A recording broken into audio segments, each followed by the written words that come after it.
Hey everyone, I wanted to touch base with everybody over the tentative agreement that was released today and kind of shed some light on what it's saying and why I'm planning to vote no. So this agreement here has come after 16 months of bargaining at the table with Alberta Health Services, which is our employer.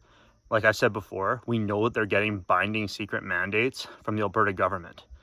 What we saw today was pretty much the exact same offer that was originally offered to the nurses union and the teachers union, and they both rejected it. What this is showing us is that they learned nothing from that, and they're still trying to lowball our union, hoping that we will take this low deal. One thing that they did differently for this deal is they offered some professions a market adjustment. What's really notable about this, even though our union's been fighting for these market adjustments for a while, because we do have some professions that are below market value compared to others, or more below market value compared to others, these market adjustments still left us behind inflation over the last 5 years. We need more than this, regardless of what profession you are, whether you're one of the professions getting offered 12% over 4 years or 16 to 20% over 4 years. We're capable of more. Going with this too, at the bargaining table, I want everyone to understand that the EMS consultant to the employer is Jeremy Olford. Our very own leadership team here in Edmonton is leading the charge on a lot of these changes that screw us over. He's the one who fought hard for shift pick to be taken away. He's the one that only wants the PCP to ACP grid match to go retroactively to 2024. This means if you were a maxed out PCP more than 2 years ago and you got your ACP and had to start at step 1 of the ACP wage grid, you will not go to the top of the ACP wage grid when this deal is ratified. Someone graduating ACP school this year, if the deal is ratified, if they were a top level PCP, they're going to leapfrog you all the way to the top of the ACP wage grid. That he's the one that demanded that's a thing. The employer's the one that demanded that it only go back a year. They're trying to divide us. They're trying to selectively screw over different parts of our union, screw over different populations of paramedics to divide us. There's nothing in this agreement that is worth voting for voting yes for after how hard we fought for it. Now, I say it all the time. This is about power right now. Our bargaining committee has used all the power they have at that table to fight hard to get us to this point, and they've made some gains. The rest of the power that we need to win this has to come from the rank and file membership. We don't have to accept this deal. We can vote no on it. We can push this to a strike vote, and when we withhold our labor, that is our ultimate weapon to exercise power. The reason that they think they can get away with this garbage offer is because they don't believe that we're capable of striking. I truly believe that we are. And this province has never seen this many healthcare workers go on strike like we're threatening. And that may be why they think it's not possible.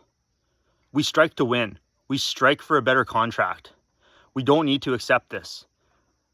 If we vote no, it's not the end. It's just the beginning of the next phase. We can cause them pain. We hold the power, and they might not realize it yet, but we can show them that we do. Okay? And I want to be clear, there is a lot of good things in this tentative agreement, and just because we vote no doesn't mean that we'll lose them. We can build above and beyond what we currently have.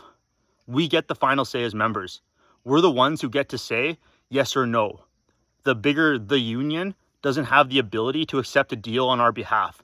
So I know some people are getting hung up on whether or not it's been recommended, but think of it this way. They didn't tell us this deal on Sunday because they knew it was trash. And the members wanted to see it, so they showed it to us. And now we see with our own eyes that it's trash. Now the union has to be careful because they don't want to speak too much on our behalf. For them to come out and say, do not vote for this, that's putting a big ask on us that they're basically telling us we have to strike. And they appear to be stopping just short of doing that. That doesn't mean they're not going to support us in a strike. HSA has been clear that they are preparing to let us walk as far as we want. They will let us go as far as we want to exercise our power and cause pain to the employer. Just because they're presenting us this tentative agreement is not a sign that our union is giving up. It's a sign that they're just showing this to us to show us what the employer thinks of us, the amount of disrespect that they're showing, that the nurses have already ratified a deal and they're not willing to match that with this offer to us because they think that we're worth less. They especially think some professions within our union are worth less. We can vote no to this, and HSAA will let us vote for a strike, and they will let us strike. We've been preparing for it. We've been spending the money. We've been educating the members as strike captains. I'm ready to strike. Lots of people are ready to strike. This union is ready to let us strike. You can vote no in confidence to this and know that we can keep going. Our power comes from our ability to withhold our labor. Strike to win. Always think about that. And on that note too, I want to talk about the nurses' deal. When unions bargain, we talk about pattern bargaining. Unions are always trying to raise the bar and leapfrog each other. What the nurses' union did is they raised the bar to a certain spot. The government is trying to make us a leader in a race to the bottom.